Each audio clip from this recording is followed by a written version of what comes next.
James, just to kind of put the spotlight on you and really understand where this mission come from and what this documentary is about. I think we should go timeline, geography. I think we should start where your true calling came from, where your true passion is, and the best place to start is Africa. Do you know what I'm saying? Okay. So if you can just speak about Africa and why you think it's so important and the position it holds. Okay. Well, the importance was I got that drummed into me from a child, from your father. Constantly talked about Africa every day. They went one day, Africa weren't mentioned. So another thing as well is looking at some of the pictures, what he used to have, the kings of Mali, looking at African statues, looking at ancient Egyptians statues and depicted as black people. Also notes and things. He always told me about the power of our spirit and stuff like that. And when I'm learning African history, and you got to synchronize it. So this is where the spirituality is. It's connecting, and it's not just connecting. You know, we connect to our peoples wherever we go around the world because we're dealing with original peoples. But Africa, the birthplace of humanity. And from a child, my mum bought me a globe, a map, globes and maps. So that was like the visualness of like just the idea, because you form ideas just looking at maps. So when I was always spinning the globe and I pictured myself going to Africa, this place, and anywhere around the world. So then as I started getting older, also my father was a seaman, so we travelled the world as well. My grandfather was a seaman also, come from Nigeria. So there was always, everything around me was black or African. And we've got to make the distinction of when we say black history and African history. I always have to bring this up because sometimes people run with black history like it's only 400 years. But African history is beyond. We don't even know how far we go back. You know what I'm saying? Like some people believe African civilization's only a couple of thousand years old. But you go places like deep into Congo and then you start finding the Shango bones, oldest mathematical tool, 25,000 years ago. We're the oldest population on the planet. So what it was about learning about Africa, researching, but then, you got to visit Africa. So when it comes to visiting Africa, how it starts with me is the first place I went to, because I worked my way into Africa. There's a difference. I didn't get taken there by my family, so I took myself there. Morocco I started with, because this is going back to 2010, and I just wanted to get in this African continent. I knew it was like Morocco was a little different, but the first place, I'm in the African continent. Then I needed to go a bit further. I went to Gambia. So when I went to Gambia, that was amazing. I mean, anyone who goes to Gambia has always complimented Gambia. And when you land there, the first thing they're saying to you is, welcome home, brother. That was a warm feeling of welcome home. This is my first time in sub-Saharan Africa. So I've had to deal with the stereotypes of what people said, and you better get your vaccinations. You better be careful. Everyone's poor there. They might rob you. All the negative things that come with this. So I decided, go myself there, and I had the greatest time there. It's greatest hospitality I've came across, and I've been in a lot of places around the world. So Africa, later on, then I decided to go more places in Africa, like Kenya, to go and see the Maasai tribes and do a safari out there, meeting the Maasai people, spiritual people. Interesting history that the Maasai have, Nilo-Saharan they are considered. Later then you get Bantu people going into Kenya, and I speak about Bantus all the time, all over Africa. So Zanzibar, went to Madagascar, Cape Verde, also a place people don't really look at as Africa, Mauritius.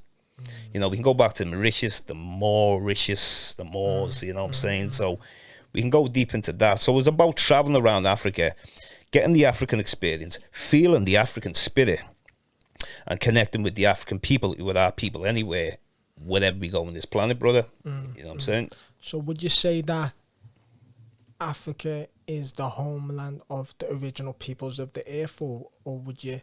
And if so, has that stayed intact? Okay, definitely the original people of this planet. There's too many references to why Africa's the first. I feel even religion touches on it a little bit, like, and then science touches on it, definitely. Then also oral history touches on it, because we can't ignore oral history. You know, we like to look at documented history, writing. It's not just about writing. I mean, like, some people just pass down history knowing that we'll never forget it. Because you could write on the wall, what happens if an earthquake happens, or what happens if a flood happens, or so oral history, it has to be intact. Plus, as well, you don't have to walk around with a book or manual to say, well, I've got to do this today or something. You know, it's already embedded in your language, in your family, and your roots. So it's already there. Now, when we're dealing with other parts of the world, like just like I've visited and witnessed, primary research doing, visiting other people around the planet. But obviously, we're on the topic of Africa at the moment. So you can clearly see the ways of Africans that have spread. African spirituality, later on people would use it as religion because some people was not good at memorizing. We were great at memory, because to have great memory has to be passed down, where this is just, you don't know no better. And that is how you pass history down without losing tact. But back to what you said before about, is it still original peoples? You go across North Africa, like I say, I went to Morocco, and we know about other parts of North Africa, Arabized, yeah. Now, Arabs, yeah, a lot of people are afraid to speak on Arabs. There's a difference, right? So how you got to deal with this, you have to separate Islam from Arabism. These are two different things, and I have to be clear about that, because some people think you are attacking their religion. There's a different Arabism, just like we have white supremacy. It's no different. It's like David Preston's for many, many years. And I know Arabia once, it's a part of Africa geographically. The original Arabs were black, as we know. But unfortunately, down the line, through mixing with Romans, Turks, and many different peoples and that, it's changed the face of the Middle East. And it's changed the face of North Africa from invasions. And not just only Arabs. Look at the Romans, the Greeks, the Persians, the Hyksos, the Turks, the Sea Peoples. You can go on forever, all these different invasions. The time we had problems with the Hittites. Egypt has been getting attacked for thousands and thousands of years. You don't have to sail to Egypt. You can go by land, Kufri, where Israel is and that.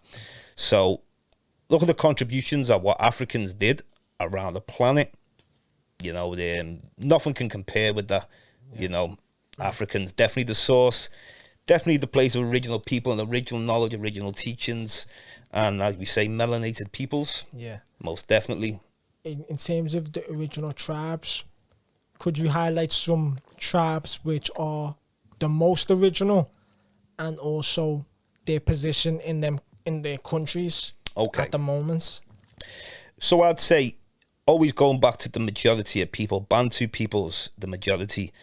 I find the Bantu had the matriarchal system. Now the Nilo Saharan, who are the Maasai tribes, theirs might be my closer to patrilineal. Now, it doesn't mean every country in Africa doesn't have to be matriarchal, but this is the way of the Bantu peoples, how we seen, and we spread and became the majority of most of Africa. But the patrilineal reason for that is when it's needed. Matriarchal when it's needed. So we gotta go. A man have gotta go to war. We gotta figure a little patrilineal. That's the way it is, because we understood these negative energy, this positive energy, different types of energies, and when necessary, we've got to tap into that energy. When necessary, we've got to tap into this. So depending on what we're dealing with, but if we're dealing with a beginning, it's always been spoken of highly of the black woman. A lot of them used to say the black woman is the god, Then you will have the Maasai tribe say Engai, their god, or Enkai. They have two different gods, but at the same time, they see them as a man. Nothing wrong with that, because I think what it is to make up the whole of Africa on what we need, man and woman, both. From what we know, you see the ankh that represents man, woman, and child. Now, the ankh you see in Egypt, but people don't talk about the ankh was symbolized in South Africa as well. So we know that the ankh is not from Egypt originally. So that represents man, woman, and child equals life, the key of life. And these principles, you can go around the world, you might see people have their own symbolic symbols. Africa's symbol is man, woman, and child. You might see a bunch of other symbols, but the main symbol, man, woman, and child, equals life. Wherever you go in the world. In Africa, at the moment now, the man, woman, and child, where would you say that's more dominant culture? Like, where would you say that's like the dominant, accepted spiritual theory? Where would you say that's most? Now, when we bring spirituality into it, because religions entered Africa. So with the religion side now, you see, when you do research, and sometimes I used to just look and think, well, how many percentage of, I could be on about Nigeria, practice their ancient African spiritual system? Tiny minorities, but remember, these are censorships. You can't just trust when they say only 5% practice it. I don't trust them censors, because I've found this when I've travelled places and he said there's no indigenous peoples there, and I've found indigenous peoples. So it's always that extra bit of research. Now, the balance now, it's a little disturbed, of course. I wouldn't say it's as disturbed as how black people are living here or in America or maybe parts of the Caribbean. I'd say you go more into a village. The village, everything's intact. Okay, even if religion is being imposed, it doesn't interfere with the spirituality, because it's like the African spiritual system. So, say Christianity is imposed in a part of Africa, they take it on, but sometimes what they might do is you still have your African culture. You don't let your culture go, but you've decided to take on this faith for various reasons. We know all the different reasons. So I'd say, like, Africa has never needed religion. It's spirituality, like we said before, the sacred feminism. Let's speak on spirituality as in sacred science rather than just speak on it like a trend, because there's a lot of fake spirituality, like we were saying, and we spoke about this many times. It's becoming a trend than a reality. I only deal with reality, do you know what I'm saying? And, like, it's important that we get back to ourselves. The only way we can get back, I say Pan-Africanism a lot. That's one aspect, but there's many different sects of Pan-Africanism sometimes. So we've got to be clear exactly which direction we're talking about. And we have to connect back to Mother Earth. And it's not that complicated. Some people use like different words. I just say Mother Earth, the mother continent, not just the mother continent, the universe. We've got to be connected back to the universe. And we've lost our connection through wars, invasions, and many different reasons why we don't have our superior power. Our pineal gland at one time, we used our minds totally different. We could use more parts of our brain. We only use so much % of our brain now. That's not us. Something has interfered to make us really decline. And like you mentioned many times before, health is a massive part of that. You are what you eat. This is why, like, living African history is so important. This is why I've studied a lot of African history. But where I need to work on a lot more is my own personal health. And this is very important. I find, like, when I travel certain places, and I love exploring different foods and that. Nothing competes with African food. All the herbs, the spices, and you're in the weather, melanated peoples. Everything is perfect, fresh water.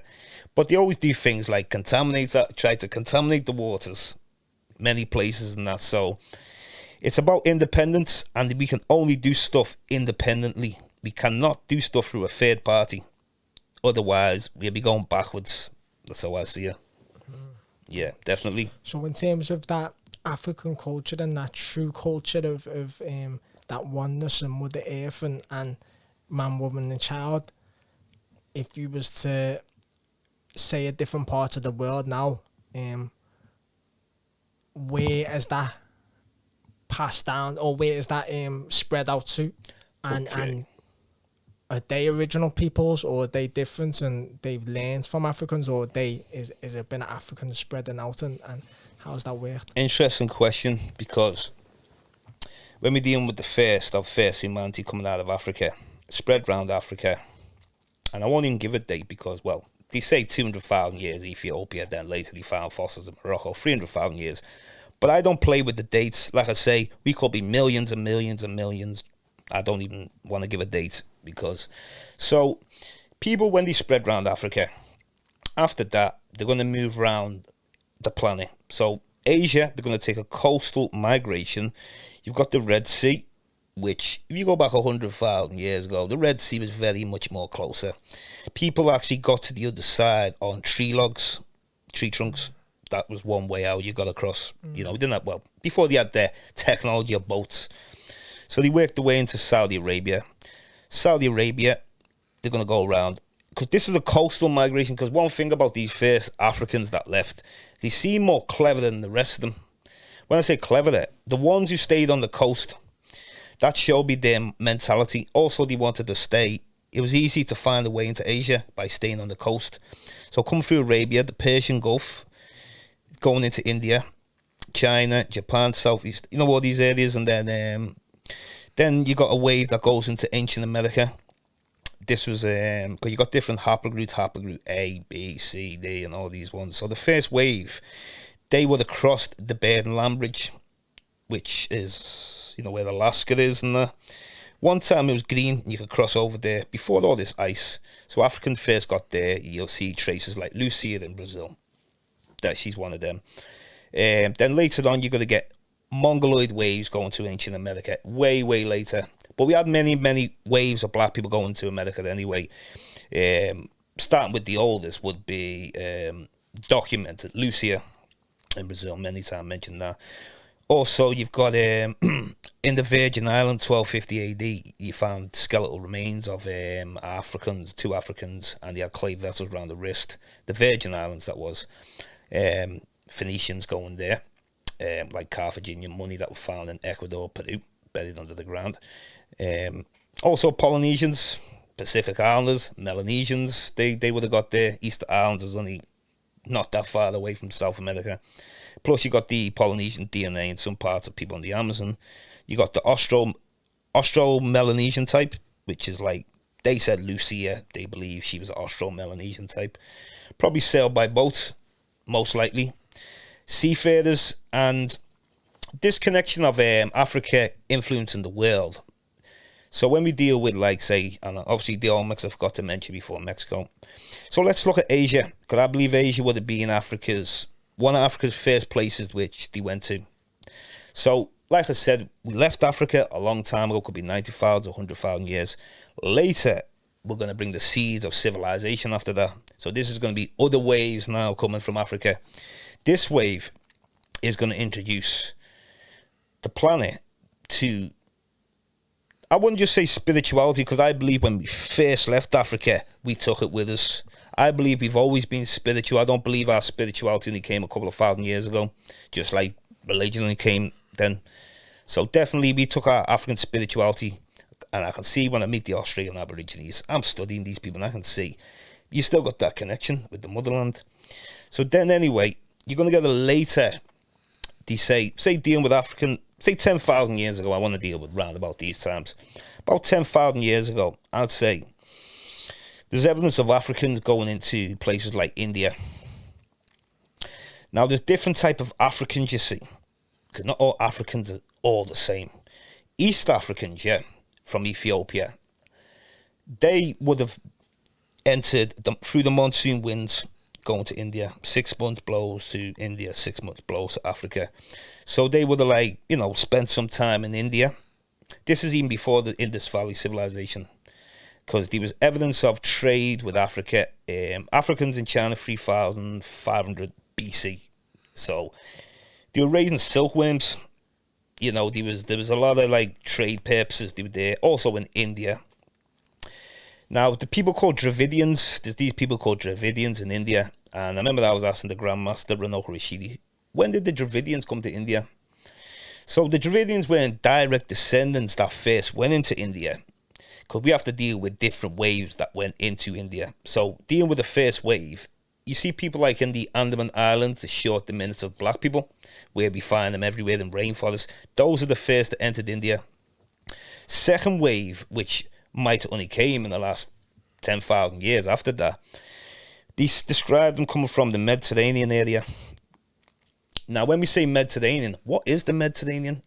Can that only be Italy, Spain, Portugal? Can it be Egypt's on the Mediterranean? North Africa is on the Mediterranean. So when we deal with it, that's why we have to go to the great scholars, like people like Clyde Winters now.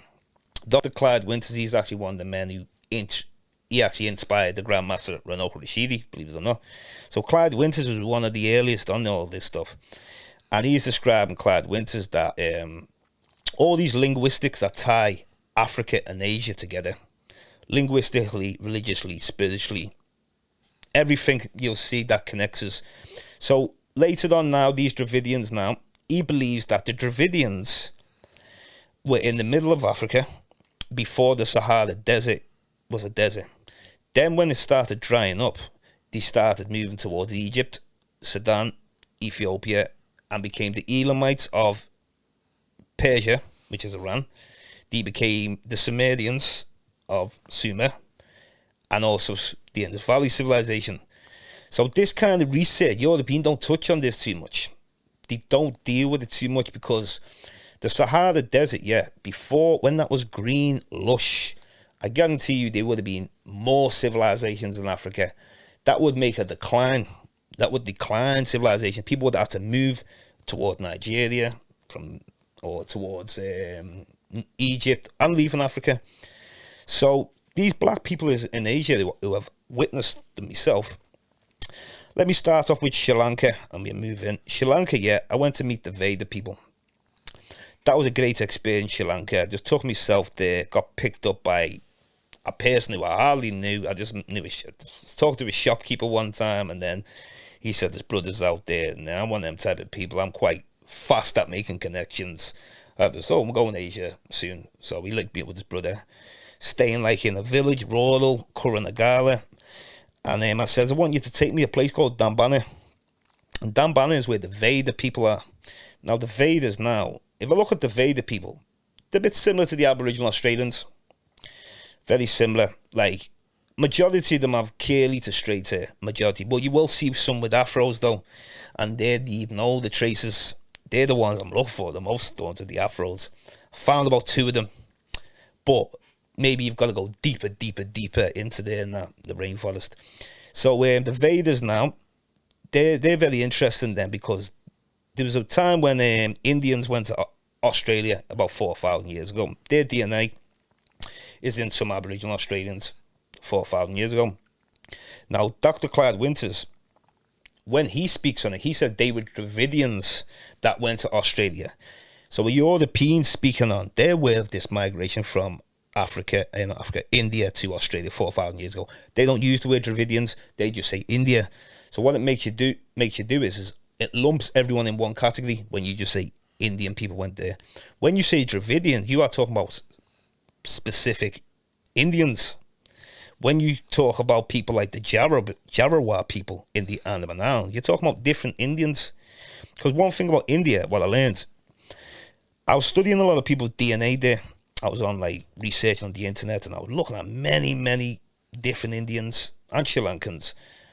And you know what a majority of them came up as? They're not one like, rarely anyone come up 100% Indian. I seen things like Mediterranean DNA there, so that would match it when the Dravidians came in there. I also seen South Asian, so that would be the oldest ones that'd be the black people. I also seen Southeast Asian DNA, because some people from Southeast Asia would have went there, trade back and forth. Also Pacific Islander DNA. When I seen Pacific Islander DNA, Polynesian and Melanesian DNA. So it's showing you that this link, what's been going back and forth for years, where if you look at people in the Solomon Islands, or Australia, not every Australian Aborigine has very tight hair. Good few of them have curly hair. straighter, some have afros. So to have all these different looks, this is would have been like original people, black peoples. Later on, you're going to get new waves coming in, new waves. Then, so moving into like, say, Southeast Asia, these were the hidden people that I came across. Are most amazing. It's just like, it's so unreal. You'd have to experience it. I mean, I was so excited. Philippines, the Eta, small, diminutive black people, live so spiritual in harmony with nature. They've had to move over the years due to, you know, they have, what do you call it, typhoons and stuff out there and that. Very spiritual people. They all believe in a supreme being. Now, you might see other Eta groups who, I was looking at the God concept of it, you see, and you've got the Eta, but you've got the Eta. Same people. There's nothing different about them. There might just be little differences where one might say, we believe in a supreme being. The other one say, well, there's a evil force, like good spirits, bad spirits, ruling over the air. So I'm more with the supreme being, because when it comes to tracing things, I don't do things like how a European do. Europeans looking for divide already. His mind's already looking on divide, where my mind, when I'm going, is uniting. When you want divide, what divide does, it opens up your research more and more harder. You don't need to, you have to be, because if you want to deal with modern day bases, then keep it to modern day. What you're finding now, hundreds of tribes, thousands of tribes. But if you want to talk about ancient times, there wasn't thousands of tribes in Nigeria or certain other places.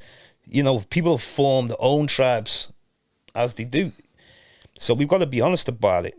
So when I see like the Orange Asley tribe, and this is original peoples, and this told me like, well, I went to see them in Malaysia, walked on the longest canopy in the world, and they have tigers there, they have snakes there. I watch them using the blowpipe and stuff like that. They also bury the dead in the trees and leave them there for so long. No tigers or nothing will go for them, you know, because they do something with the body. Very spiritual people. One of the most spiritual people I've came across, Orange Asley. And just this kind of like finish up now. And the Mani, allow me to say one thing I want to make. The Mani tribe, why they're important in Thailand, there's only 300 people left. And they're on the verge of extinction. I think that I'd hate to say it, but I think they're going to be the first ones to become extinct. And it hurts me to say that unless something's done about it. You know, seriously, man, this is the decline in numbers big. So what is the solution? How do we protect the original peoples? Interesting question, that, and the reason why it's interesting, there's people who've asked me the similar question what you've asked, but where they were coming from, they were into things like campaigning, doing a lot of stuff what I'm not used to doing, and by linking with other groups, you've got to know these groups, because they might not have their best interest for these people, even though I know I do, or you would. But when you just link up with a group, or where you don't know who these people are. So that's why I'm very wary of involving certain people. So what I've been really trying to do everything independently, do you know what I mean? Like, independence is the word for me, you know, and for yourself, it's self-taught, self-knowledge, and go out there and get that raw knowledge and that. But something has to happen, because I remember them also saying to me, having a good talk with him, and he was sitting around the fires and that, and he was saying like, we're declining in numbers. And what they do to this day, they look around on who are the oppressors today. So when they look around in the Philippines, Thailand, Malaysia, Indonesia, they're going to look at the people there. They won't realize that the Europeans went there, like the Spanish, they were calling them negritos in the Philippines.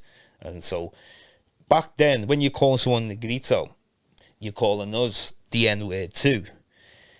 You're saying the word black, but then you call the Aboriginal Australians black fellas. Do you get what I'm saying? So we've all took on this word. The same way the connection with the Pacific Islands. Let's not forget about the Pacific Islanders. Hawaiians have their great stories. I've met a lot of spiritual people in Hawaii. Hope to go back to Hawaii. There's little parts of Hawaii that's it's a no-go zone for some tourists and other visitors. You know, they want to protect the land and that. But one thing I can say about Hawaii, they have some great stories about the black dwarfs that were there before them. So that made me think about these small black folks were everywhere. Also, there's a story where the Hawaiians spoke highly of Africa. They said they used to call Africa the land of the gods or the land of the spirits. They also talk about there was a 7-foot Hawaiian commandman going back when the times of the Europeans were trying to conquer Hawaii. And they claimed that they sent back to Africa for reinforcement, which was an old Hawaiian tradition. I thought that was amazing. And another place, Tonga, Fiji and Micronesia. Tonga, some of the amazing megalithic sites. Going to see Stonehenge. And when we say Stonehenge, that's what it's translated. It's called Maui, the name like that. So they took me to the 3-step pyramid, the burial. Now, when I looked at the Stonehenge, they said that the kings and the chiefs kneeled in there because they felt that it's good luck and that will protect you from assassination attempts that could later come in your life. So I'm standing in there. You know what I'm saying, brother? So you need the good luck we can get. Yeah. Then you're moving on to, the Fijians. I've mentioned this many times. Fiji is the best place in that area, Melanesia, which the memory of we came from Africa, and they give a date. Now, Papua New Guinea, they might talk about we came from Africa, but they'll say 40,000 years ago. Fiji is dealing with a recent migration. And the Fijian people, Fijian women, let's deal with the Fijian women, all have afros. And this is considered beauty out there. A lot of the men as well, they've obviously, because of their own good ways and their proudness, that's why the women can just walk around with afros. Because if the men wear, what is it called? Like some people, we might get our peoples here and they want the woman to straighten the hair. And that does happen. You know what I'm saying? So out there, the men told the women, this is beauty. So they all rock afros. You know what I'm saying? So the Fijian people, that is definitely a place. Been there twice as well. So I spent some time around different peoples there. Met a wise man called Kelly who took me to meet the High Chief. Twice, both visits, I met the High Chief sitting there drinking kava. He sat me down for like 1 hour, asking me about African history, speaking on all kinds, and just even stuff I wouldn't even mention on podcasts what they haven't before, because some things he said is secret, and I'd only speak to certain people about them things. You know what I'm saying? Just to kind of finish up now, because obviously we ran out of time, and I think it's powerful information, but definitely gonna it's got a lot more to put in the documentary. But obviously time has to come in it, so but the wealth of knowledge, I'm excited for this documentary, and hopefully we can get more information. And one last thing, South America, underrated place for black people as well. Venezuela, interesting place when I was there. Venezuela, Amazon rainforest you got there, and that. Brazil I went to as well. That was an amazing place. And also my first journey was Cuba. When I say my first journey on the mission, 2006. So all these places, just Dominican Republic, the worst place in Asia. I didn't like Hong Kong. Didn't like it. I felt it was so racist. It's blatantly, they're trying to be English, and I just didn't like it. I wouldn't ever go back there. But one thing I did see, a lot of dark-skinned people. What they say to dark-skinned people, you worked in the fields while you're dark. So Asians have their racism as well. And you can go back to the caste system in ancient India. So definitely there's so much to unpack there. So definitely gonna. And one last place that I must mention, Mexico. My reason was 2012 when I went there, when they said it's the end. The Mexicans have said it's a new beginning. Okay. That's just a new beginning. The end of the old, the new world. Let it in. This is what we're doing the documentary for. So original peoples, man. Thank you, man. Honestly, it's been a pleasure to be on this side and thank you very much. Getting the information. So we're gonna wrap it up here. Original Peoples documentary, and hopefully out soon. Thank you very much. Appreciate. Yeah, man.